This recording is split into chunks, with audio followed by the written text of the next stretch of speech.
So I believe we will get our program started. I'd just like to say good afternoon and welcome to Workshop C, Leveraging Regional Workforce Programs for Economic Recovery.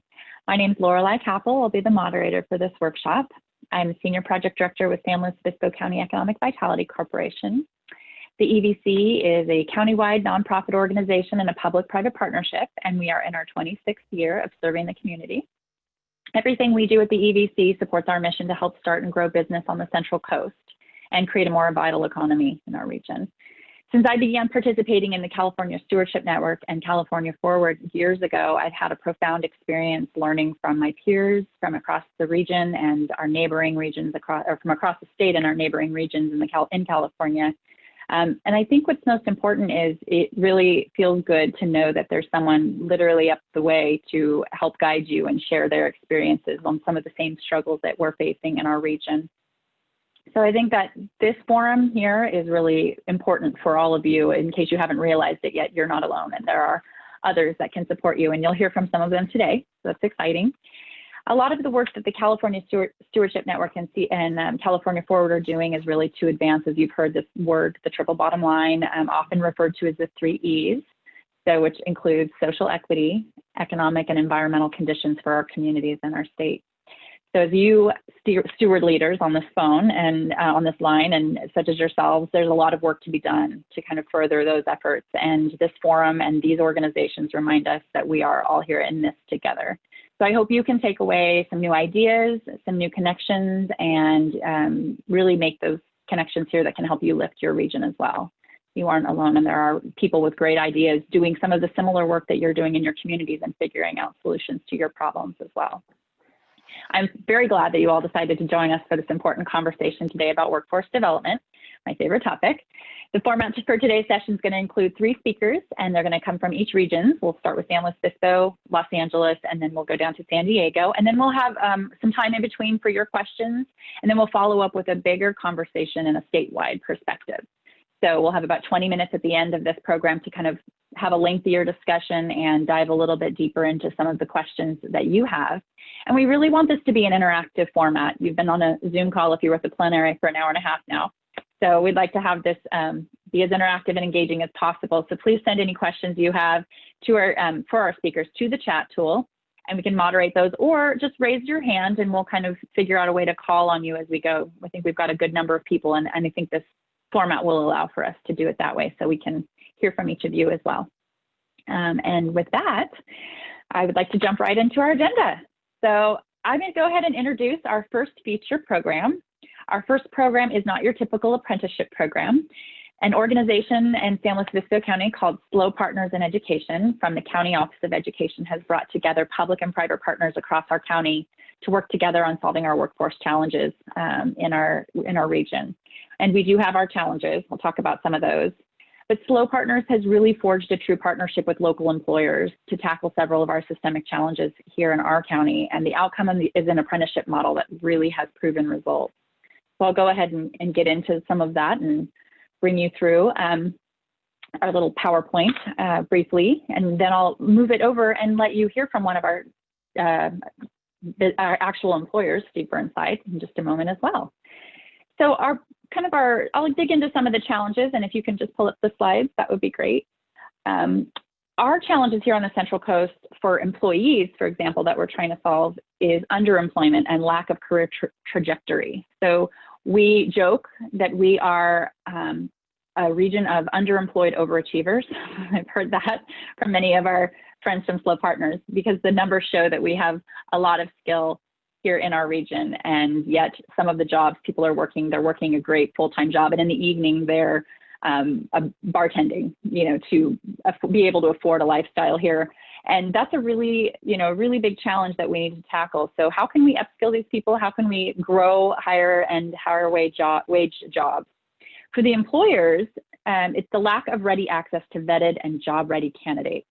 So that's another big piece of this too. So as we work on this, this is what this apprenticeship is kind of aimed to, apprenticeship program has kind of aimed to tackle.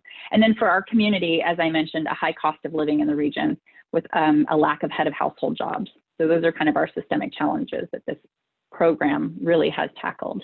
But this is not your typical apprenticeship program. They I think the number one success of this, and I'll let Steve talk about this more in just a moment, but we really are, they created this pool of applicants and really screened for amazing attitudes and ability to be trained. But, you know, they trained for the aptitude. They just really went for people who were going to show up, who were going to dig in, who were excited and diverse and really willing to kind of do this work and really excited about it, really excited about taking their job and doing something new, different, and putting themselves on a trajectory of upward mobility.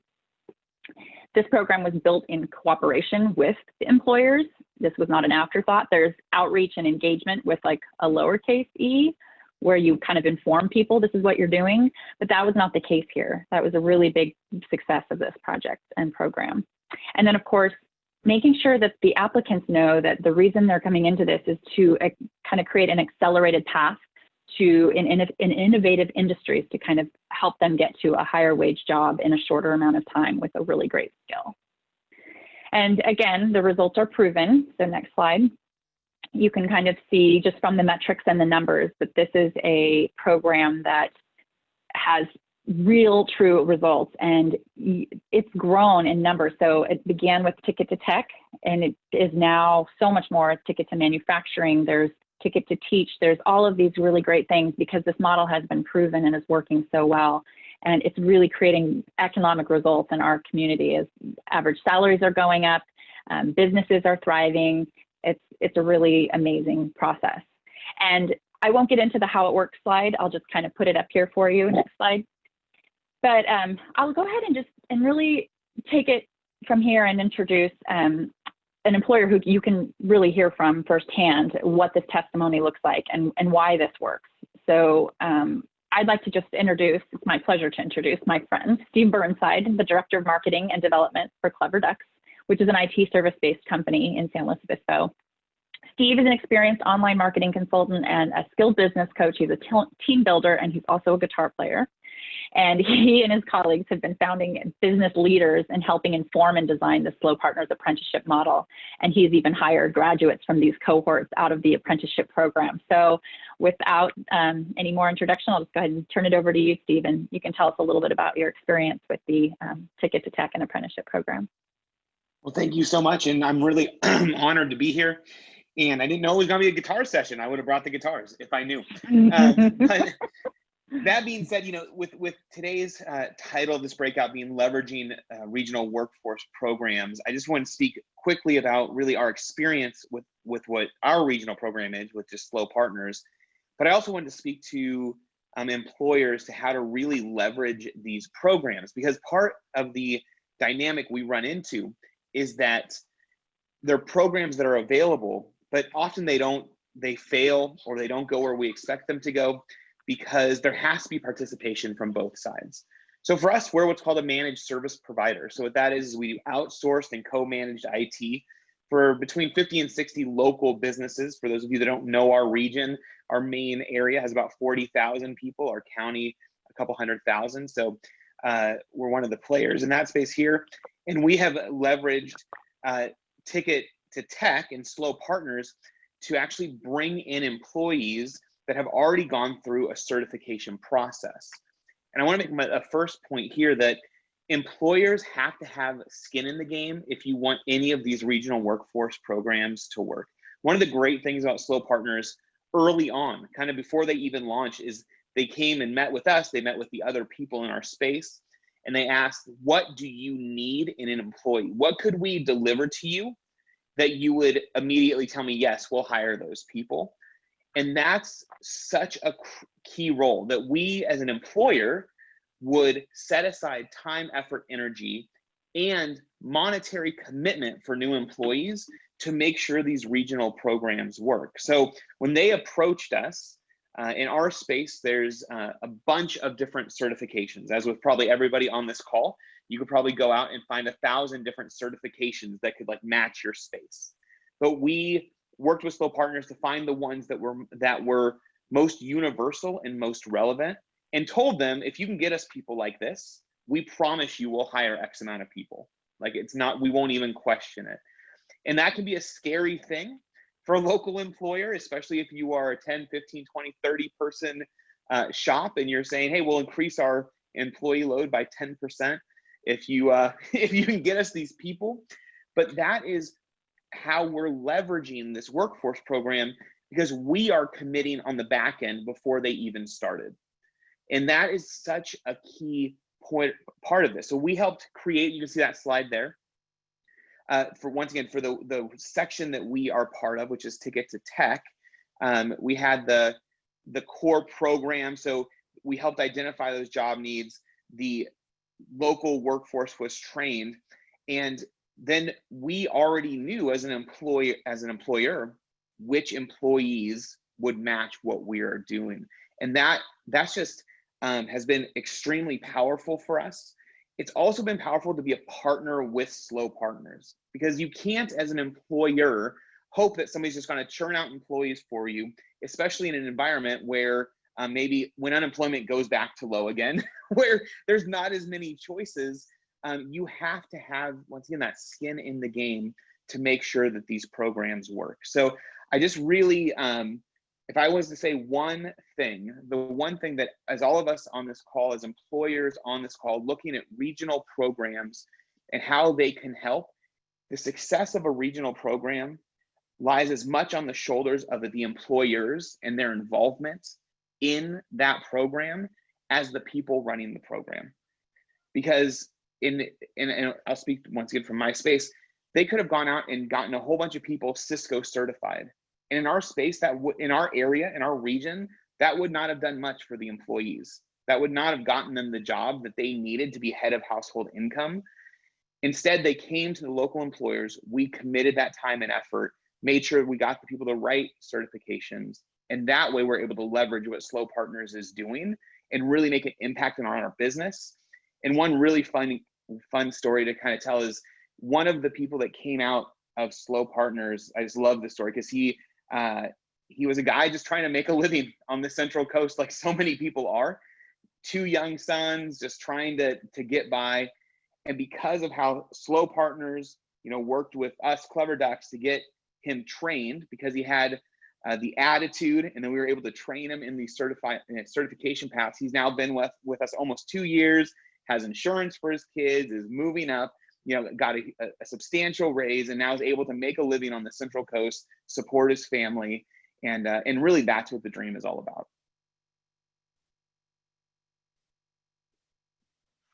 So Loreli, I'll pass it back over to you. Thank you so much, Steve. Great.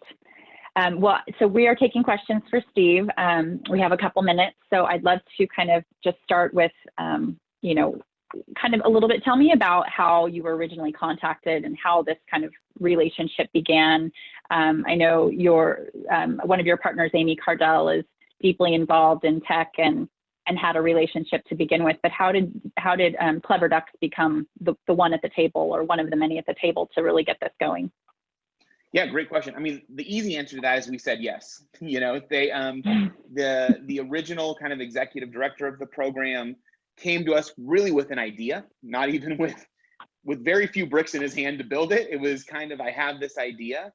And we recognized that there is a challenge, especially in the tech space, to hire and keep really qualified candidates.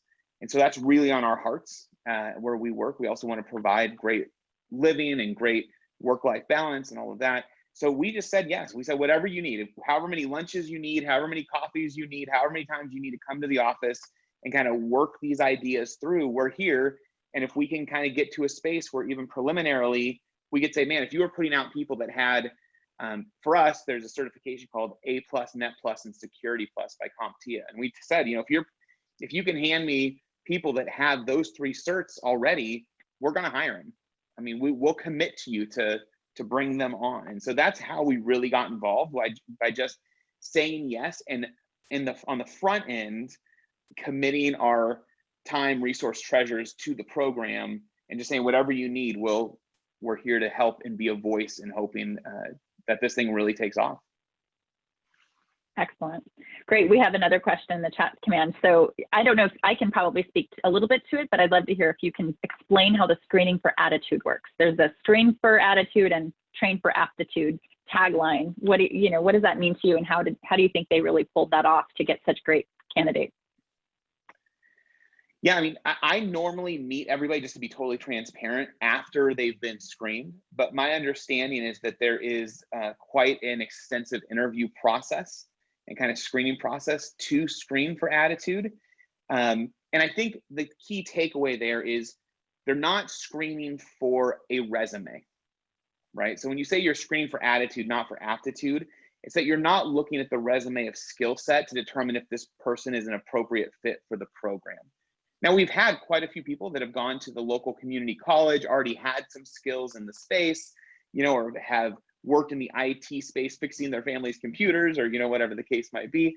But I think really that's the differentiation. So it's so easy to get into an interview and go like, oh, look, I see you've done this and you've done this and you've done this. And that really, from my understanding of the screening process, that part is really kind of put aside, and they're really, from what we've experienced, they have a great process to go through to really screen for that without looking at the current resume, if you will.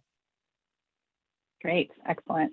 And this is a great one, and we can end on this one, but Susan Wheeler would like to know if you, as the employer, had to sign a contract that stated that you would hire, or if this was more of a handshake. What did that look like for you? Yeah, that's a great question. So we kind of live in a handshake community. So, this could be different in different communities. I was raised in San Diego, so, I've dealt with business down there also. But we told them just verbally that we would bring on, our team right now is 18. So we told them we would bring on 3 to 4 at the very beginning. And it was more of a handshake kind of deal. And for us, we're always, if we find great people, we bring them on and we find places for them. So it was definitely more of a handshake commitment than any sort of contractual obligation. Excellent.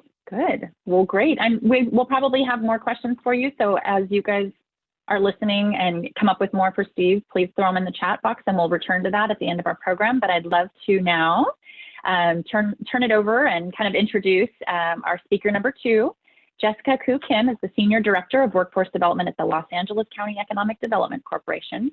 She's currently leading their collaborative efforts to strengthen the alignment of LA County's workforce and education systems towards industry workforce needs. As a lifelong Angelino, as she calls herself, she is also honored to be a commissioner on both the Los Angeles City and County Workforce Development Boards. And now I will turn it over to Jessica to share a little bit more about her region's workforce program. Thanks, Loreli. So I wanted to begin with where we're going. So to contend with the labor market challenges brought on by this great post-COVID-19 economic transformation to a globotics economy, California's talent development and education systems and institutions must and have begun to prepare themselves strategically in a way that reconfigures their structures, rethinks their business models, and reallocates their resources in a way to better inform, influence, and apply a cogent systems level response to this great economic transformation. Next slide. As we now know, the stakes are too high and the suffering too great to wait until mass layoffs occur and then only try to train, retrain, reabsorb, and redeploy the millions of workers affected by a pandemic, a global financial crisis, or by longer-term capital labor substitution. In alignment with California's Regions Rising Together initiative, LAADC believes that we must adopt a regionally centric, not a top-down, plan of action across LA County and take this opportunity to support our talent systems and leverage the best of what LAADC has to offer to lead inclusive economic growth. Next slide. Our proposed plan of action is divided into 3 main components. First, as always, is our research and applied analysis. What are the top occupations at risk? What's the pace or the timeline of that job dislocation? Will certain job activities go away, or will the entire job be replaced? What's the direct, indirect, and induced regional employment impacts? And certainly, we must corroborate all of this and validate it through industry focus groups with employers. Second, let's construct highly detailed, very descriptive, and well-defined occupational crosswalks from the precise skills, competencies, and technical knowledge of those at-risk occupations to less at-risk occupations that are growing and that closely match the competencies. And lastly, we need to lay out a roadmap with all our relevant talent partners. We need a detailed set of regional recommendations to institutionalize the cross-sector and intra and inter-system infrastructure across our region's talent development systems to truly prepare and respond to this never before experienced level of labor dislocation and fast accelerating market transformation. This includes our social enterprise nonprofits, our K-12 districts, labor, local workforce development boards, community colleges, adult schools, and all the way through our regions, CSUs, California State Universities, and UCs. We need to promote the and upskilling relevant to the occupational crosswalks by producing and promoting a matrix of course and training offerings offered by our talent systems and discern any gaps in the region's offerings. We need a better regional framework to lever the strengths of all our talent systems to identify pain points and to provide real-time interventions and support the most vulnerable and at-risk workers attempting these career changes. So how are we getting there? Next slide. We believe that if the pace of change outside our education and workforce systems continues to outpace the rate of change within these systems, it will be our most vulnerable individuals who depend on education and workforce systems for their economic advancement who will suffer the most. Regional business and labor partnerships are essential to meet both supply and demand sides of this economic transformation that embraces dignity, resilience, and equity, not as political punchlines, but as categorical socioeconomic imperatives. LAEDC and our partnership through the Center for Competitive Workforce and the region's 19 community colleges have already begun this work. Funded through our Region Strong Workforce Program, CCW's middle skill focused labor and demand supply analysis informs our strategic industry engagement through industry councils, regional program advisories, which then influences our transactional work, our work-based learning, our employment, internship, and professional development opportunities. To date, we have completed 15 reports that identify the in-demand middle skill occupation in the LA Basin and compares them to the community college's talent supply to determine if the region is oversupplying, undersupplying, or not even training for the occupations in demand. Recently, LAEDC, CCW, and our regional directors of employer engagement partnered to host 6 regional program advisories where over 30 employers and our region's community colleges met to discuss current and future talent needs, including skills, competencies, technical knowledge, automation impacts, and pathways into internship and employment, all with the goal to collectively build a more competitive workforce and strengthen the local talent pipeline from our community colleges that serve over 500,000 learners. Next slide. Due to COVID-19, all but one meeting was hosted virtually. Employers found great value from being able to attend one meeting to connect across the region's 19 community colleges and to receive a lookbook by CCW. The lookbook had the curriculum and competencies summaries, links to courses, average student size, timeline for recruitment, and contact information for every school in attendance. Faculty shared that they would use the business intelligence they gained to update the curriculum, rethink how they delivered instruction, and take advantage of these opportunities to establish new relationships. In follow-up, CCW continues to engage these employers that you see on the screen to provide virtual tours, guest speaking, internships, employment opportunities, all done regionally. For many employers, they had no idea about the strong talent pipeline from our community colleges and have now begun to prioritize community colleges in their recruitment strategies. Next slide. Takeda is a great example of this type of regional partnership. Takeda is a patient-focused, values-based, R&D-driven global biopharmaceutical company in our region. They also do manufacturing, biomanufacturing. So as an example, this was a company who we had reached out to and demonstrated how our community colleges and the curriculum they provided matched the competencies that they were looking for when they had traditionally not looked to our community colleges as a source, let's say, for bio and chem lab techs. And so what they found as we dug deeper into the curriculum was that our community colleges provide more hours of lab training than our university counterparts. And as a result, it led to a faculty professional development opportunity where over 10 department managers and faculty across our community colleges came together to dig deeper into competency skills. And then it led to them participating in one community college's local advisory committee, which then turned into the picture shown, a faculty and student meeting where we had over 50 folks come across our region's community colleges, where they brought in over 15 department managers to do small group sessions with the students, to do an entire session with all the faculty there. And again, it's that continuous engagement that we're building on that fostered internship and employment opportunities. We talked about employment training panel dollars, which then they participated in our county regional program advisory. And of course, we leveraged our state and regional director of employer engagement.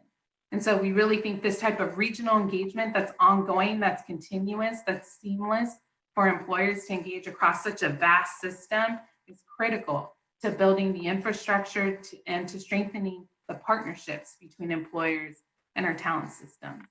Next slide.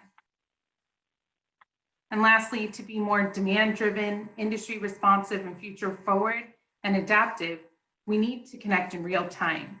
CCW continues to utilize the CRM platform across our region's community colleges, where employers can directly engage and share employment information, internships, ask questions across our community colleges, and our community colleges can connect by peer groups related to industry. And all of the internship and employment and professional development opportunities live within this platform, so students can also register and come on and apply. Thank you for taking the time to listen, and I will turn it back over to Laura. Thank you, Jessica. That's great. We have time for several questions, so you can either raise your hand again in the participants tool or drop something in the chat.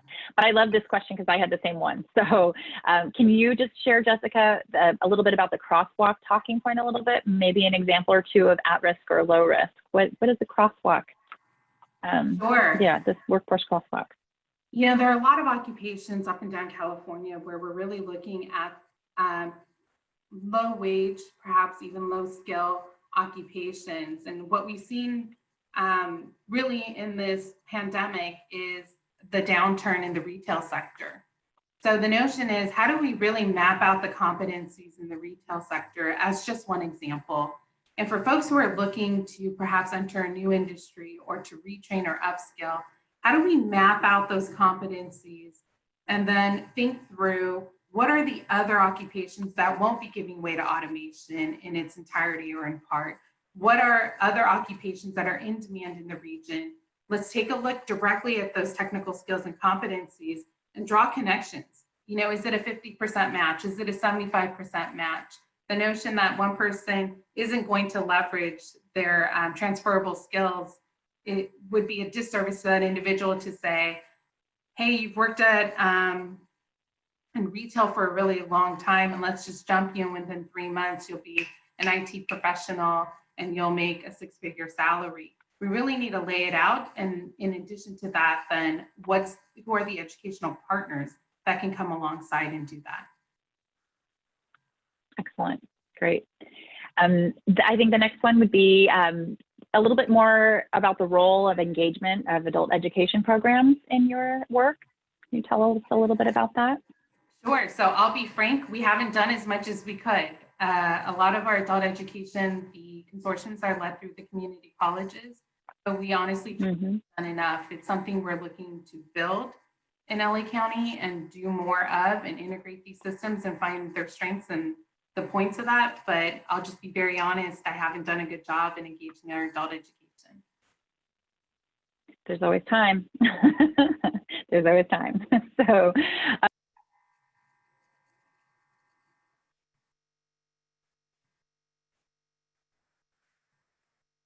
Loreli, I think you got cut off.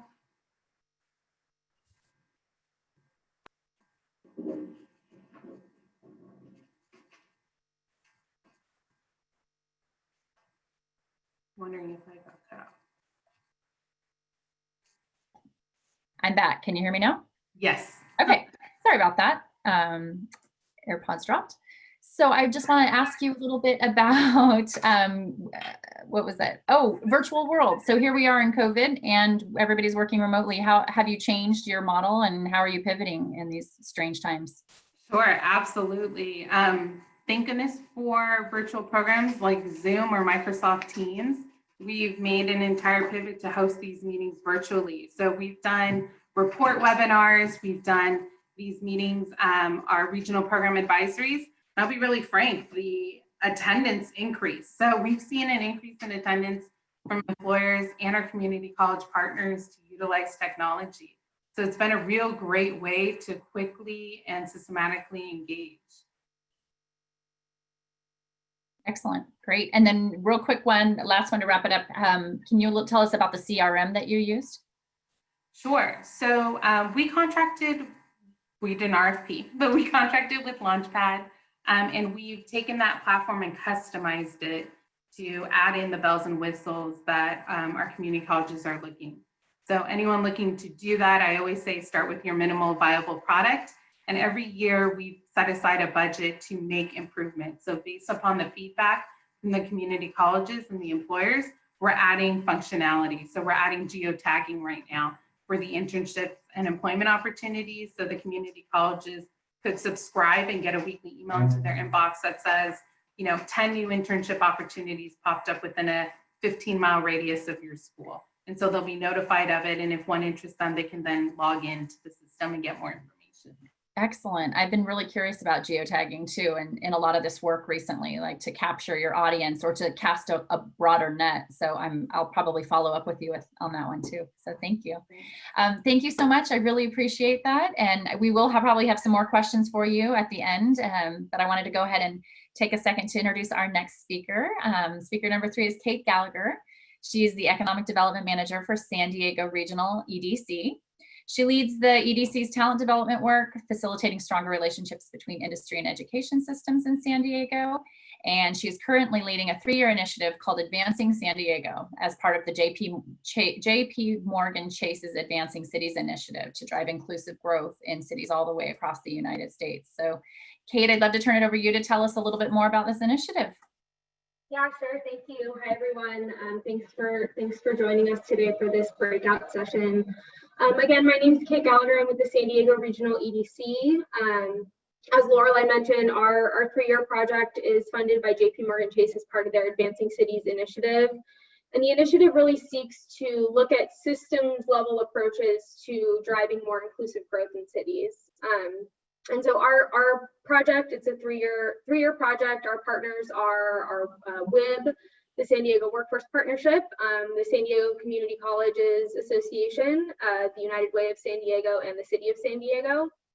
And the challenge that we're facing is probably not unique to San Diego, in that employers continue to cite access to diverse, qualified talent as a persistent challenge facing their business. And meanwhile, we have in California and then in San Diego more specifically, this massive education system that serves hundreds of thousands of San Diegans, and from just diverse backgrounds. And so we really realized in our early days that this is really mostly about a communication problem between industry and education. So not dissimilar to the approach that Jessica is taking with her group in LA, we've really put in place an employer-led, demand-driven approach to really addressing this problem of how do we better prepare our local population for jobs that are continuing to grow in our economy.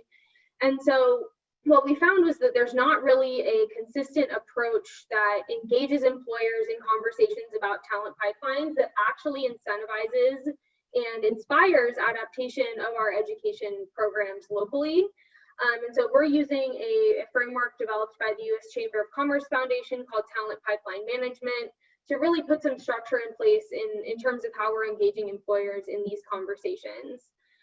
And so a lot of us, and I'm sure a lot of you on the call as economic development and workforce development practitioners, we rely so heavily on labor market data to really inform the ways in which the labor market is changing and provide insight on how education programs might adapt or change with the times. And the tools themselves have come a long way. MZ, LinkedIn, Burning Glass are all doing really introducing new tools to really take a look at how skills are changing and how the workforce is changing. But still what's missing is that employer validation of that data. And so if these are the sources where all of us are getting our data about how to adapt education, we also need to be thinking about, is that data speaking the language of employers? Is that data relevant to employers? Is it reflective of their needs? And if not, what's missing? And so we've really put into place a process to work with our employers to do that, and at the local level. And in California, I think it's really diverse in terms of industry representation, and so it's important to have these conversations at the local level and to engage employers in these processes so that they can effectively communicate their talent needs specific to their region specific business.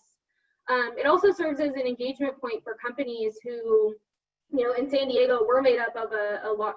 Most of our companies are less than 100 employees. And so these companies don't really have the ability to show up individually to UCSD or San Diego State and say, these are the needs of my company. I'd like to see those needs really trained for in this programming. And so by bringing employers together, they can then, with a collective voice, deliver what their skills requirements are to education much more broadly, so that education is then confident about the fact that they're going to be training people for jobs that companies are going to want to hire. And so that's really the employer engagement piece that we're looking to facilitate.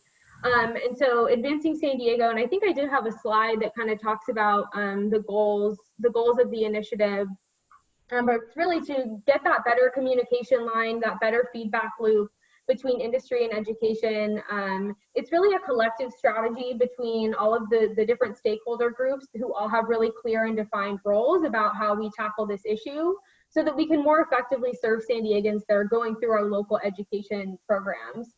And another thing I'll mention too is that through this process, the employers who participate in these conversations, and we're digging into curriculum, they're offering feedback on different programs. They're saying, this skill is out of date, this might not be as relevant, this is really missing. And then the programs who are really doing a great job at providing that training are publicly recognized as what we're calling preferred providers. And so that in and of itself, that public recognition is a huge incentive for our local community colleges, universities to really participate in this process with us.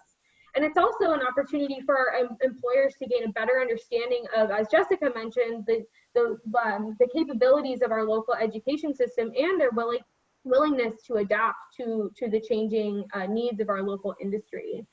So another main priority of the initiative is to expand access to talent for our small companies. So as I mentioned, 98% of our companies have less than 100 employees in San Diego, and so they don't have the resources that some of our larger companies have to be able to invest in building recruitment partnerships with some of our even community colleges or universities. And so there's a whole internship piece side to the Advancing San Diego initiative, where we use our grant funds to fund internships for students of these preferred provider programs. And this is only a year, the initiative is only a year long. And so after we had kind of set up the infrastructure to get things going, we were in the middle of recruiting small companies to host interns right when the pandemic was really being started to be felt at scale. And so we made the decision to take our internship program fully remote. We've now placed 40 students into remote software engineering internships at small companies. And we didn't lose a single company by going remote. They demonstrated their ability to be really flexible and adaptable. We provided training for them on how to run successful remote teams. We purchased licenses for a platform to help them manage their remote interns. Students are given a $500 stipend for support services that can be used towards things like technology to really help them get that remote environment set up. That was an additional change that we made to the program because we had originally intended that the support services would be towards things like transportation and professional dress, which obviously in a remote environment aren't as important. So we're getting students set up remotely. We're really interested in exploring the remote internship model going forward. You know, it really opens up the opportunities for students to work with a variety of companies who, because of geographic constraints, they might not have had access to. So continuing to look at that, but bringing it back to, you know, the mission of the initiative is to create those lines of communication between industry and education systems so that we collectively create an environment where San Diegans are trained for and can access quality job opportunities, and employers can really rely on our local talent pool, which is a very diverse pool of talent, to meet and fill their hiring needs.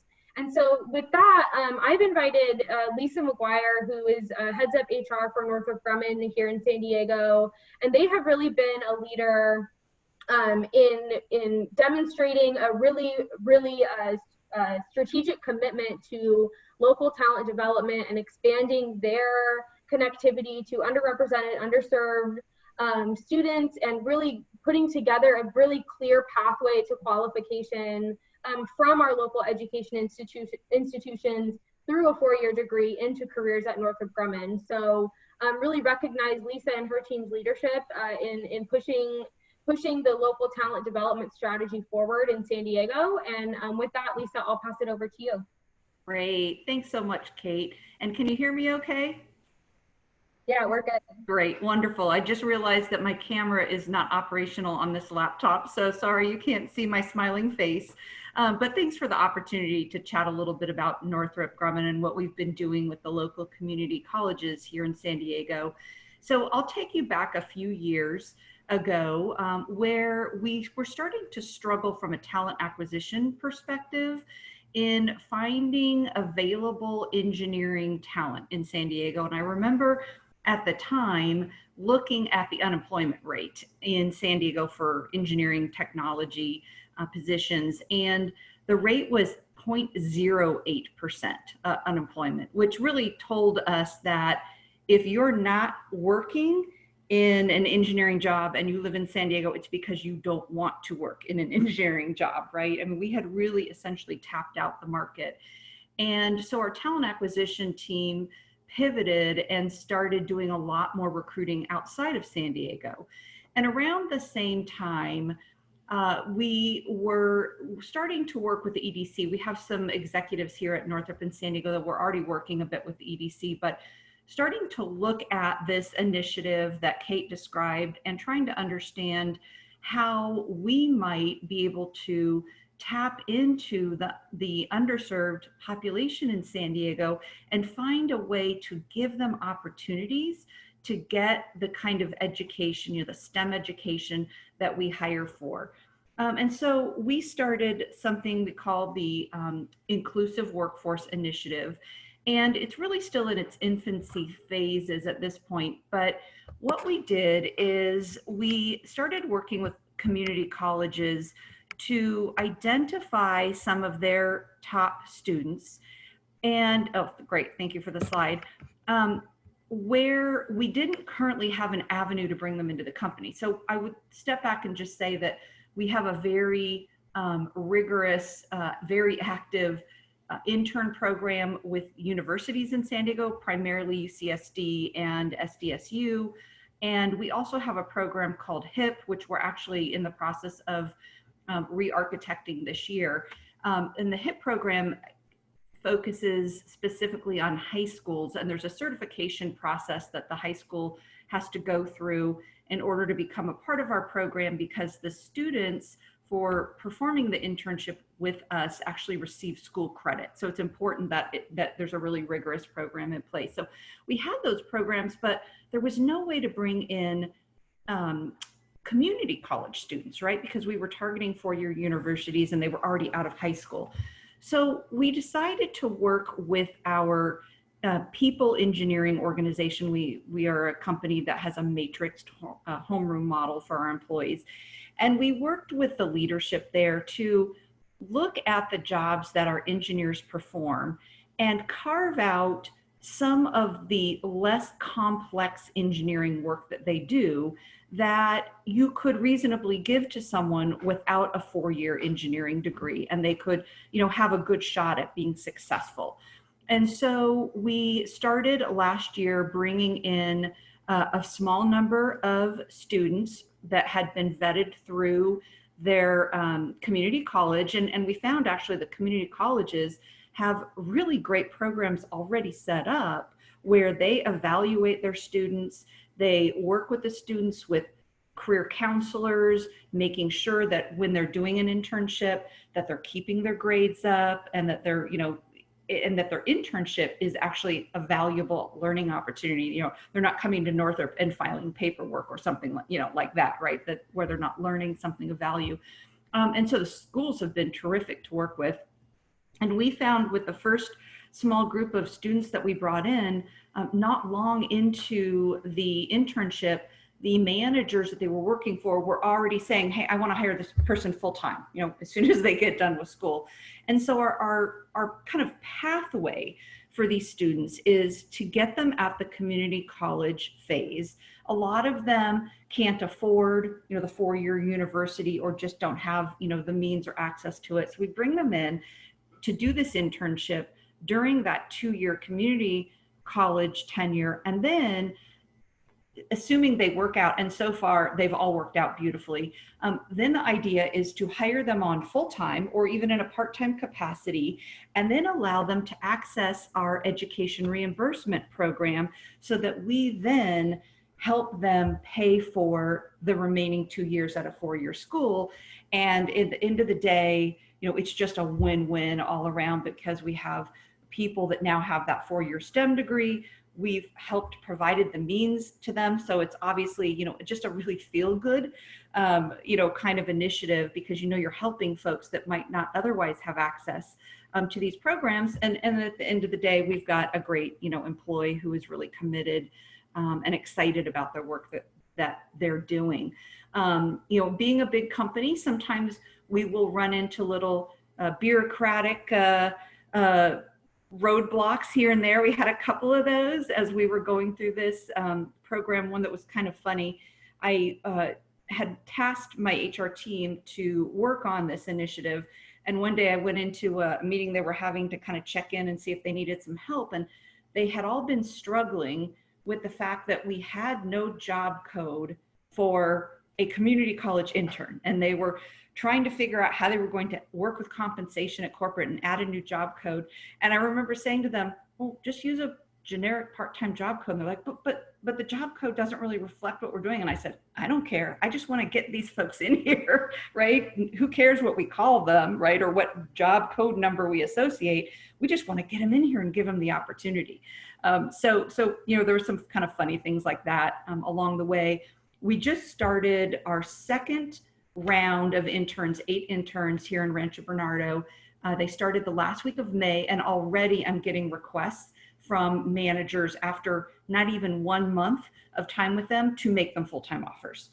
So, it's just amazing when you bring folks in that haven't had the same opportunity. They work so hard and they're wonderful. And, they just so much appreciate the opportunity that it's just a great win-win for everyone. That is great news. That is actually really inspiring to hear, Lisa. And so Kate and Lisa, thank you so much for that. I think we can probably do one quick question before we jump in to our statewide discussion. I think the best question here is, and there's a lot of activity in the chat tool, so please keep adding, but I'd love to kind of make sure everybody can help out some of the people in our chat tool who are looking for things. Oh, real quick, what technology do you use to track your program and initiative with individuals? I think that question's for Kate. Well, we actually hired a staffing partner who handles all of the placement for internships. So they're using their own internal system to track that. In terms of the employer engagement side of things, the U.S. Chamber of Commerce developed an online web portal that is meant to capture information from employers about their skills requirements and things like that. And that's really still currently in development. So we use a lot of our own kind of internal survey tools to capture that information, and then everything on the placement side is handled by our staffing partner who does the placement for internships. Great. You know, it sounds like others in this conversation are going to be doing something similar, and they could probably really stand to use kind of that lessons learned from your region. So if there's a way to kind of talk to your partner who's kind of doing that tracking and share that, maybe we can circulate a Google Doc or something. But I'd love for others to get to glean that and save themselves some time and energy and leverage all of the great successes you guys have had. So. Yeah, you know, we're currently, we're putting together this network of programs that have essentially been pre-vetted by a group of employers as really delivering top quality training. And I have large employers reaching out to me saying, how do I access students? How do I connect with students of these programs? And so any best practices that can be shared. There's so many job portals out there. And so, you know, I don't want to recreate something that already exists. But, you know, and yeah, anything that anyone can share about how to better connect the larger employers in our regions who aren't hosting interns to some of these students coming out of our local education programs, it would be really great to continue the conversation. Great. And Lisa, congratulations to your company too for thinking outside of the box when hiring and finding great success in it. I hope others continue to do that. I think that's really the key to success right now too. So yeah, absolutely. It's been great. Yeah. Excellent. So our fourth speaker and final speaker will be Tim Rainey. I'd like to introduce him. He is the Executive Director of the California Workforce Development Board, as appointed by Governor Brown in 2011. Tim leads his workforce development staff in assisting the governor in helping development, oversight, and continuous improvement of California's workforce development system. He is here to share a statewide perspective and his thoughts on today's discussion as a whole as it pertains to our regions recovering together. So Tim, take it away. Thank you, Loreli. Can you guys hear me okay? Yes, absolutely. Good. I wanted to first say that this was so much more interesting than the practice session yesterday. I learned so much. In fact, I almost don't want to say anything because it was so well done. I think what I would start with is the industry engagement that was described by you and by Steve and Jessica and Kate and Lisa is exactly what the workforce system needs to kind of hitch its wagon to. A big challenge that we see in the workforce development system is actually guiding people to actual jobs rather than sort of pushing people into labor markets. And it was really gratifying to hear, I think most folks actually said it, that they are connecting with local workforce boards and with adult schools and community colleges, that they're making making that alignment happen, and those are part of those good partnerships. But as Steve said, and I love the way he said it, if you don't have employers actually putting skin in the game, these things sort of, they work or they don't work based on the commitment of employers. At the end of the day, the employers need to put the time in, they need to invest in this stuff because they're going to be doing the hiring of folks that we most need to get access to good quality jobs. So hats off to everybody who presented. I know I'm not going to get off the hook that easily, so I'll say a few more things. One last sort of off the cuff is my good friend Paula Matthias Fryer works for Slow Partners. I haven't seen her since high school, and I think she's on this this session. So I wanted to say hi to her and say I'm sorry for not calling you back. I will call you back really soon. But nice to see you again, Paula. Thanks. Good to see you too. There she is. All right. I look forward to catching up with you. We're bringing people together. John F. Kennedy High School all the way, right? That's right. That's right. Cougars, man. Go Cougars. I look a lot older than I am on video. I'll just say that. I'm really older or younger? I look a lot older. I'm much younger than I look, which is a total lie. All right. So a couple of quick things I do want to say. The program for this event was really about dealing with solving for deep inequities and injustices in our communities and how you sort of address this stuff through a campaign of Regions Rise Together.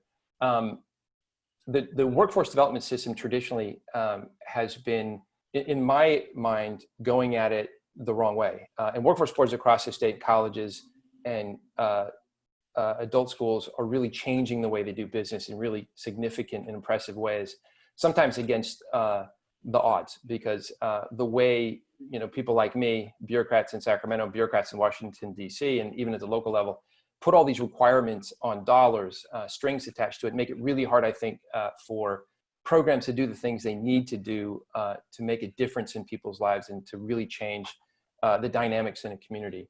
But the traditional workforce system is upside down. It's very good at equity. It's really good at targeting the most vulnerable and disadvantaged people in our communities. That's really the focus, especially of workforce boards in adult schools and colleges to a large extent. But they then try to push people into labor markets, and they hope they attach to jobs. President Obama loved to call this train and pray. That's what he called it when he signed the Workforce Innovation Opportunity Act. So we haven't quite gotten away from the train and pray. We're still there. Too much of the work we do is connecting vulnerable populations often to low-wage, dead-end jobs. And I don't think we should have a system and spending the people's money to do that type of work.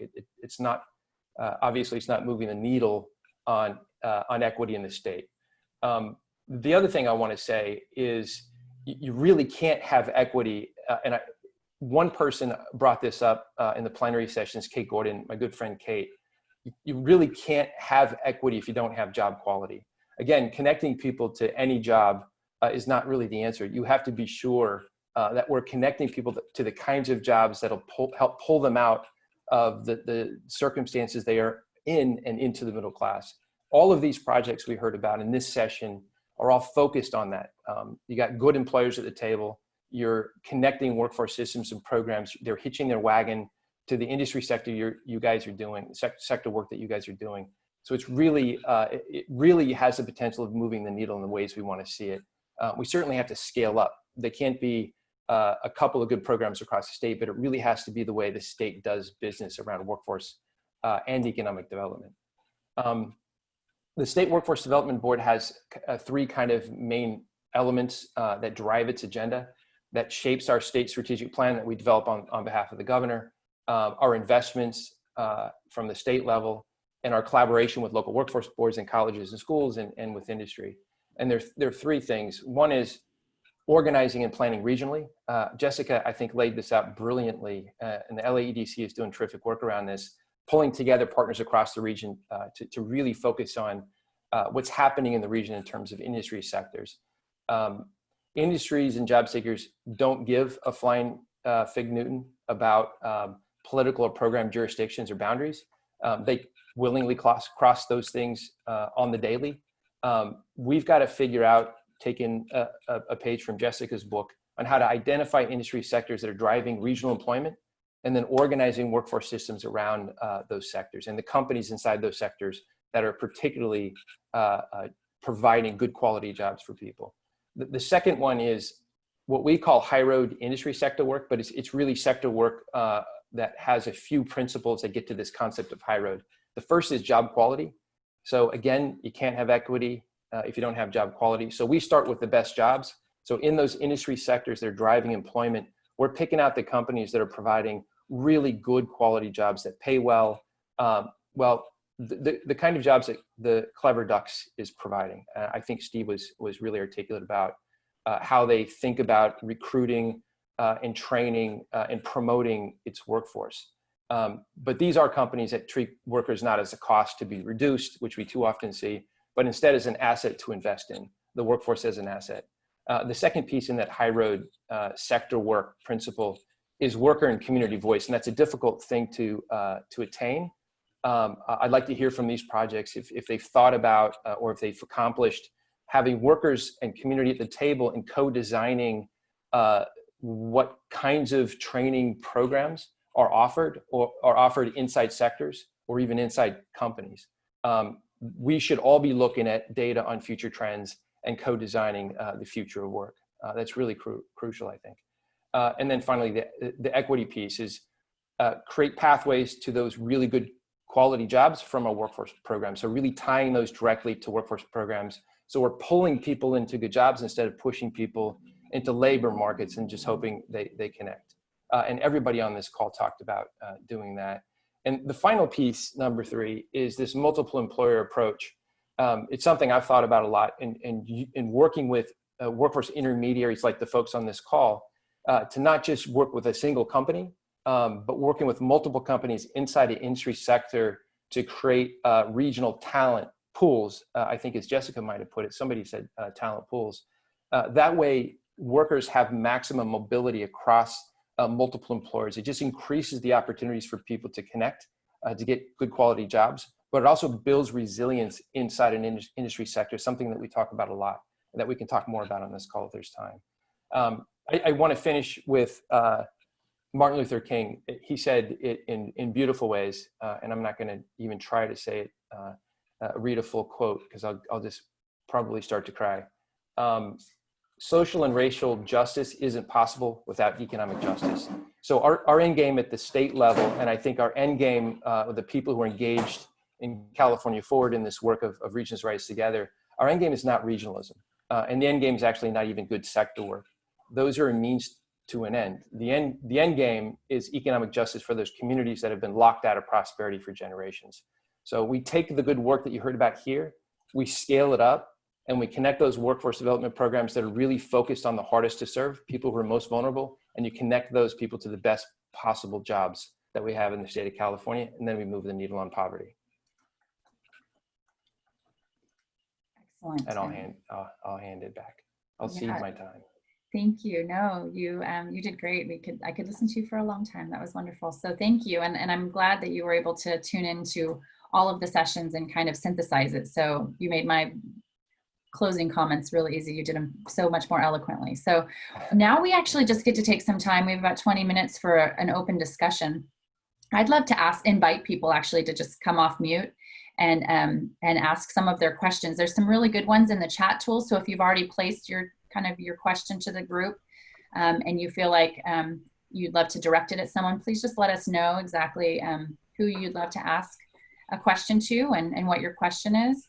I think that would be really helpful and make it a little bit more collaborative in nature. But I think there's one question that I'll go ahead and read off to you. Tim, that was one of the great questions that came through was, sorry, let me see. For Tim, any early predictions on potential increases in training dollars as we look at climbing out of the current situation? What's our future look like for that kind of funding? Wow, that's such a great question. As you all probably know, the state budget is in fairly dire straits. We're $50+ billion in the hole. It's a strange situation that we experience every time we have a recession, and this is a pandemic sort of triggered recession, is that states and local governments go into austerity. It's the worst thing you can possibly do.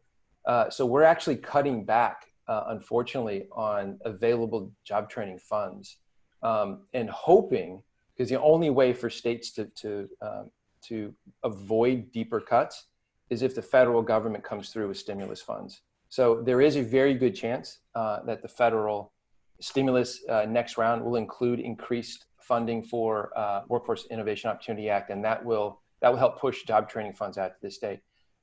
Job training is so critical right now. We've always known that job training was critical. Long-term quality investments in job training, especially from the most vulnerable people in the state, with very generous supportive services to help people get through, succeed in training, and then get that job and then stay on that job. So we really need the federal government's help to do that. Unfortunately, California can't yet print money. That's next year's objective. That's right. Right. Great. Anyone else want to jump off chat and be bold and go ahead and ask your question live? I'll give you another lead. We'll go back to Steve with another question real quickly.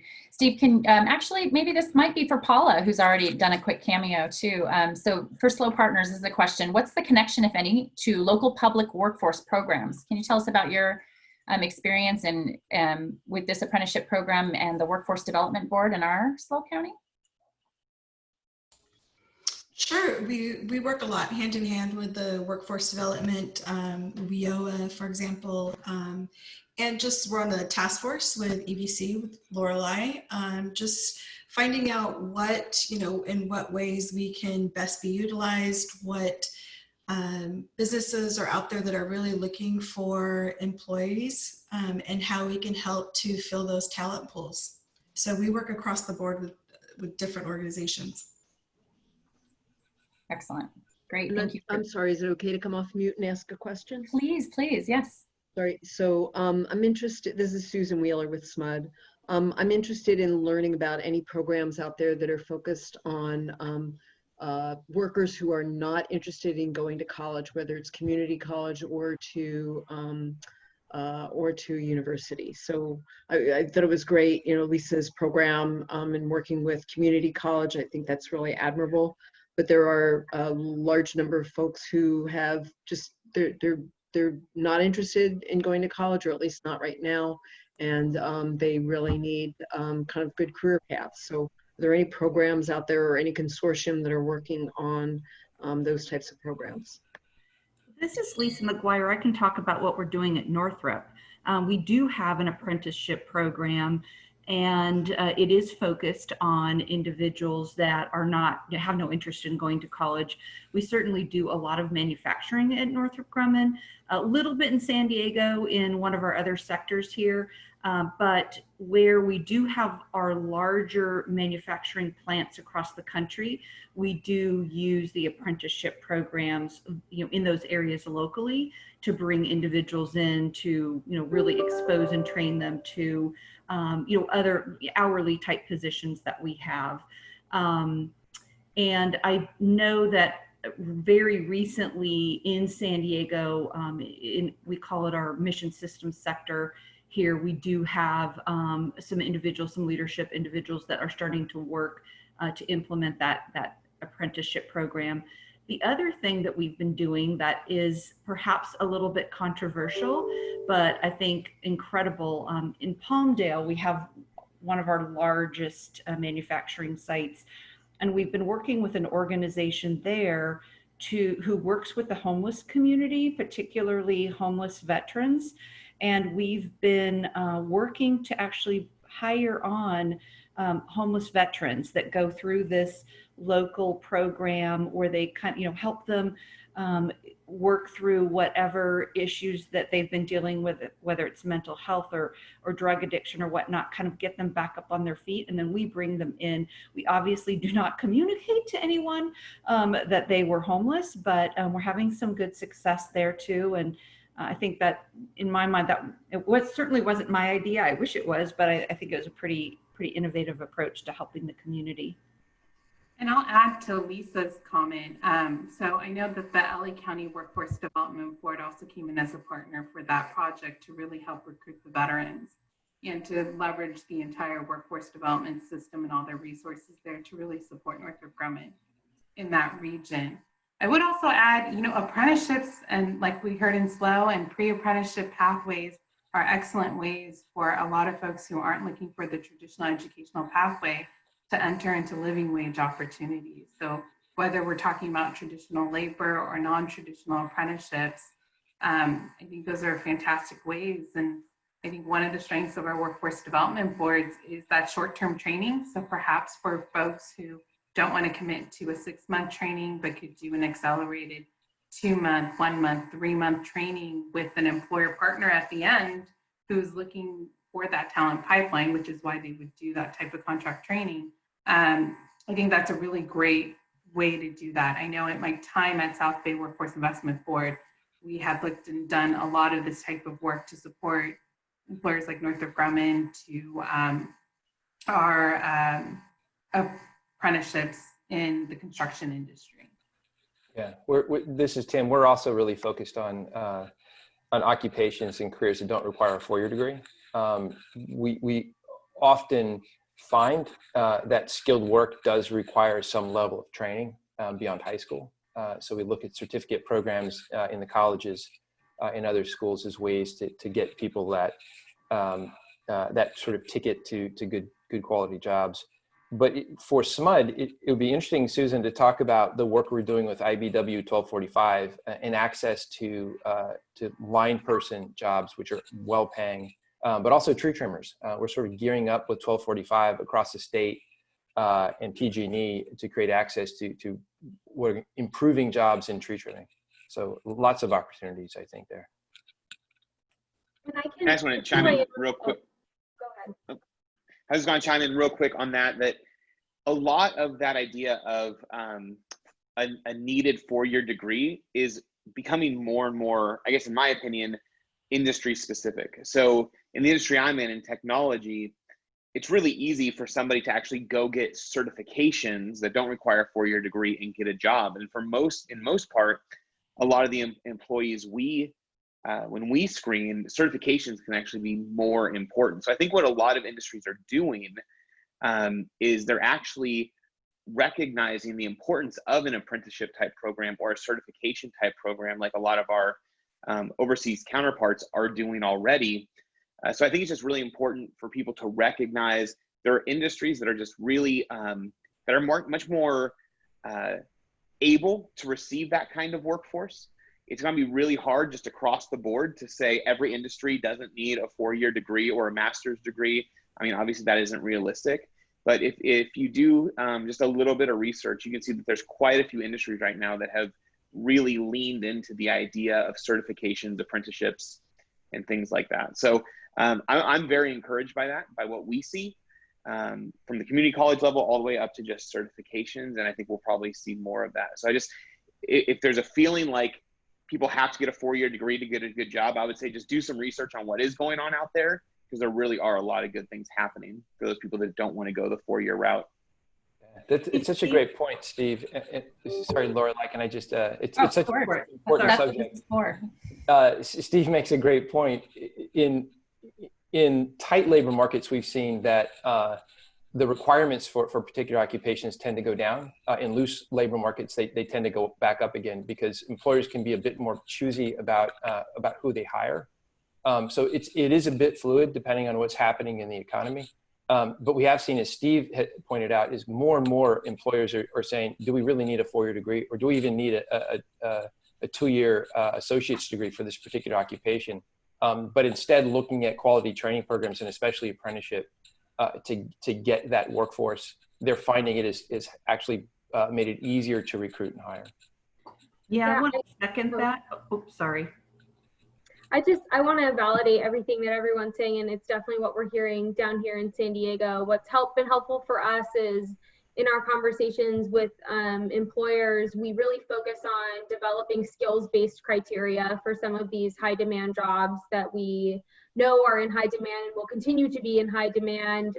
Even, in particular, we looked at software engineering, which I think is a really good example of one of those occupations that employers have been more open to considering people without that 4-year degree, recognizing that there are so many training opportunities that are shorter term, give people that practical application of their skills or of software engineering skills, offer good wages, and are economically resilient. And so, in San Diego, even through the pandemic, software engineering jobs were, for the most part, insulated from some of those impacts. And so the more people we can get into positions like that, the better. And so, having that skills-based criteria to really look back to and point to as we're talking about whether or not a person meets the qualifications of a job, the degree requirements become less relevant. Yeah, this is Lisa. Just to triple or quadruple instead of seconding those comments. We have been doing the same thing at Northrop. So, some of the positions, or I would say a lot of our positions, do require that 4-year degree, particularly where we're doing advanced development. Some of the restricted work we do where we're creating new technologies that are sort of, eye-watering in terms of how complex they are.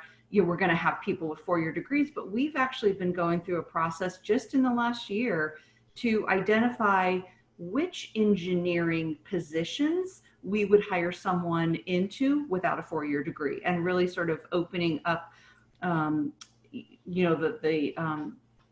the what's the word I want to use, aperture a little bit, right, in terms of what we're willing to look for. And I think the reality is that, you know, we're definitely in a war for talent, right? And in San Diego in particular, a lot of technology companies, a lot of defense down here. I think the challenge continues to be, you know, for the people that have the opportunity and the degree, right, that come from a decent, you know, household income, the opportunities are just limitless. It's getting those opportunities, you know, creating that pipeline or that pathway, that bridge to the more underserved parts of the population to give them the opportunity for some of those jobs. I think that's where, at least that's where we've seen the effort needs to go into. So if I could just make a comment, this is Paula again, and I actually came from software industry. I was 10 years as a recruiter for a software company here in San Luis Obispo, and just came on board with Slow Partners about a year ago. So actually hired, the way that I know about Slow Partners is actually hired 4 or 5 of the apprentices that went through the Slow Partners program. So the thing that I really loved about hiring the apprentices was that they did come from a different background. They didn't have, you know, I could hire computer science majors practically all day long right out of college. It wasn't such a struggle, but getting that well-rounded people that maybe had some other professional experience or had just outside experience from doing something different, getting that other perspective and that diversity was what really made those candidates stand out. And we had, with Slow Partners, we do have some people that have 4-year degrees. Sometimes they'll major in something different, environmental science or biology or English or whatever, but then they come back to, hey, I really like coding, or this is something that I'm interested in. And then go through one of our training programs and get the certification that way. So we really hone in on specific jobs that are needed in the area. We do advanced manufacturing training. We do IT networking, which is what Steve has hired several apprentices for. We do software developers. So we really look at, we're also looking at digital marketing right now. So we really look at those necessary, those needed jobs in the community, and then build our training around that. Great, thank you, Paula. I think we have about 5 minutes left, and we have so many great questions in the chat tool. So I'm hoping we can follow up with people afterwards and send this Q&A out, because a lot of you are already collaborating in the chat tool and answering one another's questions and providing information. That's great. Let's end it on this and give everyone 1 minute to respond to this one. How about that for a quick lightning round? I really like this question that was posed by Frank earlier. Anyone willing to take a stab at what might be the new in-demand jobs, especially as we're thinking about retraining and or upskilling incumbent workers so we can be as proactive with the new program design as possible? Tim, you want to start, and then just we can go back through our panelists in order? I'll kind of deduct it by saying it depends on the region. You know, we've been really pushing folks to really think about the labor markets and the economy as regional economies, because California's economy is not a monolith. So what I say would be in-demand jobs in San Diego would be quite different than perhaps folks in Humboldt would be thinking about, or in Merced. So I would say talk to your local workforce development board. They are very good people, and they do amazing work, and they do a lot of work in crunching the numbers around labor market information and understanding their regional economy. So I'll leave it there. Great. Next speaker, I don't know if Kate or Jessica or Steve want to jump in on that one. Sure, I'll come in. I would completely agree with Tim. It is regional.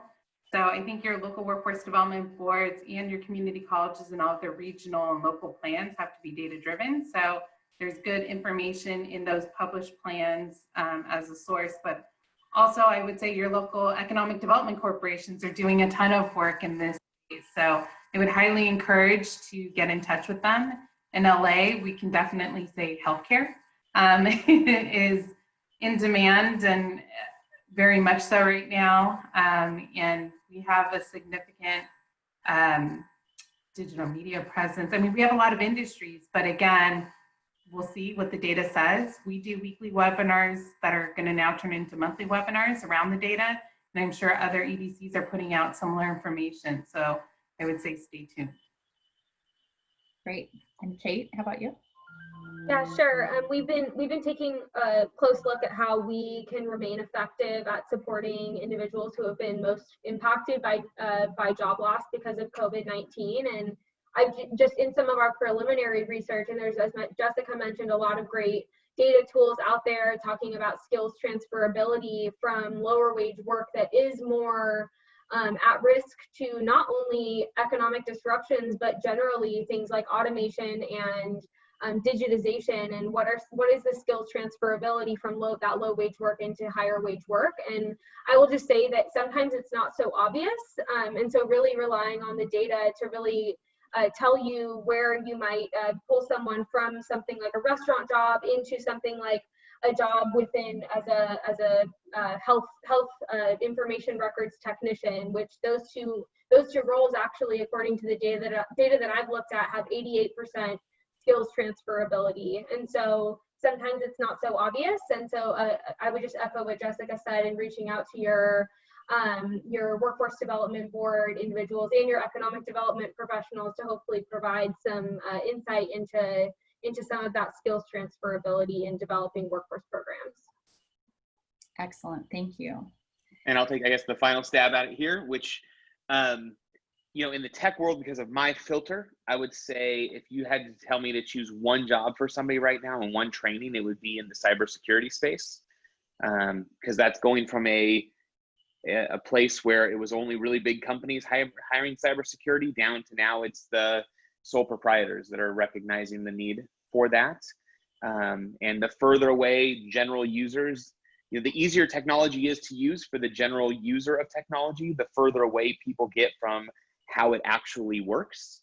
And so when something breaks, it's much more apparent now than when it used to be.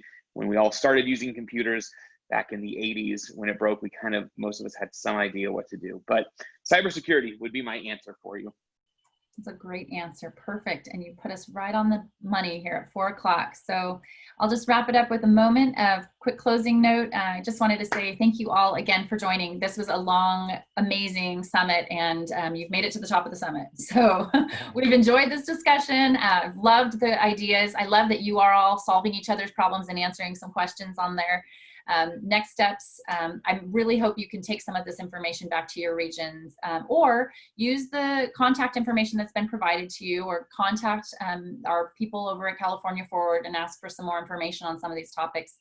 As Lisa Downey kind of chatted in the tool, these people and some of your partners maybe right next door to you are solving some of those problems right now, or at least working through them, and two minds are better than one. So the purpose of the summit was to bring us all together, to rebuild a more inclusive and sustainable state. But if nothing else, I hope you would have either understood that you're not alone. You have neighbors who you can learn from, who can share some of their successes or thoughts on how their regions are responding to some of these things and recovering and rebuilding in real time. So again, we truly appreciate you joining us today, and are very excited to build a stronger and more equitable California together. So thank you for joining. Thank you for the awesome facilitation. Thank you. Have a great day, everybody. Take care. Take care.